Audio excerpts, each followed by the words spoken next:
नमस्कार। अजनाब के इस यात्रा प्रवाह में आप सभी धर्मात्माओं का सादर आमंत्रण है। भारत धर्म यात्रा पर महाभारत को विस्तृत रूप से निरंतर प्रसारित किया जा रहा है। प्रस्तुत है महाभारत का 22वीं कड़ी।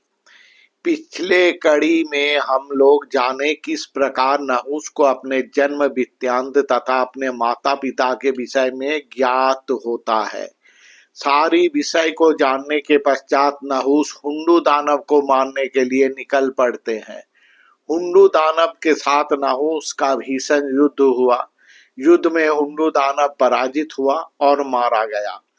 इसके पश्चात नहुष अशोका सुंदरी को लेकर वशिष्ठ मुनि के आश्रम में पहुंचे।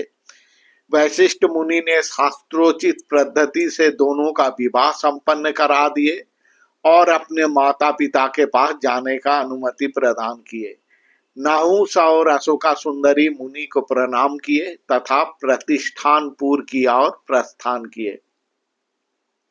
महाराज आयु और महारानी इंदुमती अपने पुत्र और पुत्रवधू को हर्षोल्लास के साथ वरण किए। समय आने पर महाराज आयु राज्य का भार पुत्र नहुष पर अर्पण कर दिए। आप प्रतिष्ठानपुर के सिंहासन पर राजा नहुष विराजमान हुए। नहुष वशिष्ठ मुनि के तत्वावधान में शिक्षा लाभ किए थे। युद्ध कला में अत्यंत निपुण अद्वितीय योद्धा। अपने पितृ राज्य के अलावा भी वो एक विशाल भूखंड को अपने अधिकार में लेकर आए। नहुष अत्यंत बुद्धिमान, पराक्रमशाली, सत्यनिष्ठ। उनका राजकीय वीरत्व, धर्म बुद्धि उन्हें प्रसिद्धि के शिखर पर पहुंचाया। यज्ञ, तपस्या, दैनंदिन ब्रह्म संस्कार, वेद पाठ नहुष के जीवन का अंश था। एक आदर्श राजा के लिए इंद्रिय निग्रह का प्रयोजनीयता जितना शास्त्र में वर्णन किया गया है, उससे अधिक नहुष इंद्रिय निग्रह वृत्ति ग्रहण किए थे। उनका गुण मुक्त तो मुनि, ऋषि तथा देवताएं भी थे और इसका चर्चा स्वर्गलोक में भी हुआ करता था। ठीक यही कारण है कि नहुष को स्वर्गलोक में शासन करने के लिए आह्वान किया गया था। इंद्रत्व का पद दिया गया था। स्वर्ग के देवताओं पर राजत्व करने का आह्वान किसी मर्त्यलोक के राजा के पास नहीं आता है, परंतु नहुष के अतिलौकिक चरित्र गुण के कारण ही स्वर्ग भूमि शासन करने का निमंत्रण नहुष के लिए स्वर्ग भूमि से आया था। कुछ घटना इस प्रकार घटित हुआ था तथा परिस्थितियां ऐसी उत्पन्न हो गई थी कि देवराज इंद्र को उनका प्रिय देवभूमि पर शासन करने का अधिकार से वंचित होना पड़ा। वो देवभूमि शासन की योग्यता ही खो दिए। ये घटना इंद्रदेव के प्रधान शत्रु वृत्रासुर वध से जुड़ा हुआ है। इंद्रदेव स्वर्ग राज्य त्याग कर जगत के प्रांत भूमि में जल के अंदर सर्प की तरह रहने लगे, एकाकी। इंद्रदेव के पलायन से स्वर्ग राज्य में अराजकता छा जाने लगा। देवताओं, महर्षियों ने भयभीत होकर काल यापन करने लगे। अधिक दिनों तक ऐसा चल नहीं सकता है। नेता नहीं रहने के कारण सब कुछ विशृंखलित हो गया। स्वर्ग भूमि विध्वस्त, वन भूमि शुष्क, नदी का स्रोत रुद्ध होने लगा। राजा के अभाव में स्वर्ग राज्य में सर्वत्र विपर्जय स्पष्ट रूप से दिखने लगा। ऐसे स्थिति में इस समस्या का समाधान खोजने के लिए एक आवश्यक आलोचना सभा का आयोजन किया गया, जिसमें ऋषि, देवता, मुनि और देवोपम व्यक्तियों ने भाग लिए। प्रथम श्रेणी के देवताओं में सूर्य देव, वरुण देव, जमदेव, पवन देव आदि किसी ने भी स्वर्ग राज्य का राजा बनने का ना इच्छा प्रकट की, ना ही चेष्टा। सभी महानुभावों ने मिलकर एक मत पोषण किए कि मर्त्यभूमि के राजा नहुष को स्वर्ग के अधिपति के रूप में वरण करना चाहिए, जिनके पास राजलक्ष्मी का स्थिर निवास है। जो परम धार्मिक ही नहीं अपितु जैसा तेजस्वी वैसा ही यशस्वी भी है। अतः नहुष को ही अनुरोध करना चाहिए स्वर्ग राज्य का शासन भार ग्रहण करने के लिए। देवताओं और ऋषियों ने मिलकर नहुष के पास आए। बोले, स्वर्ग राज्य नष्ट होने की स्थिति में है, आप हमारे राजा बने। नहुष विनम्रता से बोले, ऐसा कैसे हो सकता है?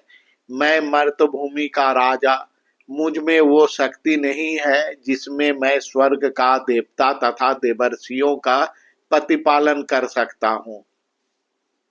इंद्रदेव का वो शक्ति था, वह जो कर सकते हैं मैं वो करने में असमर्थ हूँ।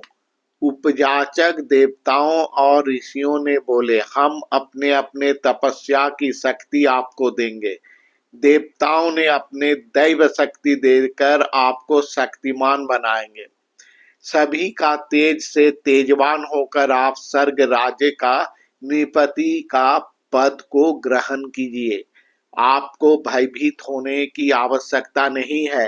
ये एक निर्वाचन प्रक्रिया जिसके द्वारा नहुष को राजन पद दिया गया। सभी कोई नहुष को आश्वस्त करके बोले, देवता, दानव, गंधर्व, यक्ष, राक्षस, ऋषि, सिद्ध एवं सभी प्राणियों का तेज आप में संचारित होगा।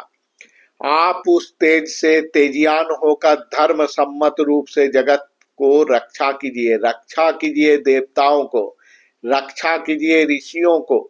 सभी के सम्मिलित प्रार्थना से नहुष स्वर्ग राज्य का शासन भार ग्रहण करने के लिए स्वीकृति प्रदान किए। मर्त भूमि का अधिकार तो उनके पास रहा ही, साथ में स्वर्गलोक का गौरवान्वित इंद्रासन भी उन्हें प्राप्त हुआ। वो देवता, राक्षस, यक्ष, गंधर्व, ऋषि सभी का तेज से बलियान होकर स्वर्ग, मर्त, पाताल तीनों लोकों का प्रतिपालक बन गए। यज्ञ, दान, तप, होम, स्वाध्याय और सर्वोपरि उनका अपना पराक्रम से समस्त लोक उनका वशीभूत हो गया। अब ऐसा अवसर आ गया, नहुष देवता, राक्षस, गंधर्व, मानव सभी का स्वीकृत और सार्वभौम राजा के रूप में प्रतिष्ठित हुए। तीन भुवन का अधिपति नहुष का शत्रुओं का भी कमी नहीं था, परंतु बड़े आराम से वो अपने शत्रुओं को दमन कर दिए। उनका संपूर्ण राज्य निरुद्रुप, निष्कंटक, शांतिमय हो गया। तो धीरे धीरे नहुष के जीवन में भी विलासिता का प्रवेश हो गया। अब उसे राजकार्य और धर्म पालन में मन नहीं लगता। दिन रात वो भोग विलास में समय बिताने लगे। स्वर्ग सुंदरी अप्सराओं के साथ लेकर कभी विलास भवन, कभी नंदन वन, कभी समुद्र सैकत में काल यापन करने लगे। देवर्षियों का सामदान उन्हें अब पसंद नहीं आ रहा था। नित्य गीत वाद्य के बिना उनका मन नहीं लगता था। 6 ऋतुओं के साथ संगत पूर्वक गंधर्व अप्सराओं का नित्य गीत में मग्न होकर नहुष धर्म कार्य, राज कार्य सब भूल गए। धर्मात्मा राजा धीरे धीरे कामात्मा में परिवर्तित होने लगे। ऐसे ही एक दिन जब वो अप्सरा संगिनियों के साथ जा रहे थे, तभी एक घटना घटित हुआ जो नहुष के जीवन के लिए दुर्घटना बन गया। नहुष के आंखों के सामने इंद्रदेव की पत्नी इंद्राणी सची देवी आ गई। इंद्राणी के दर्शन ही नहुष के निष्कंटक जीवन में विपर्जय लाकर आया। अगले अंक अर्थात महाभारत के 23वीं कड़ी में जानेंगे, अद्वितीय अनिंद सुंदरी सची देवी को देखकर नहुष के मन में कैसा तरंग उठा कि वो एक हठकारी सिद्धांत लिए जो उन्हें शिखर से उतरकर सरीसृप बना दिया।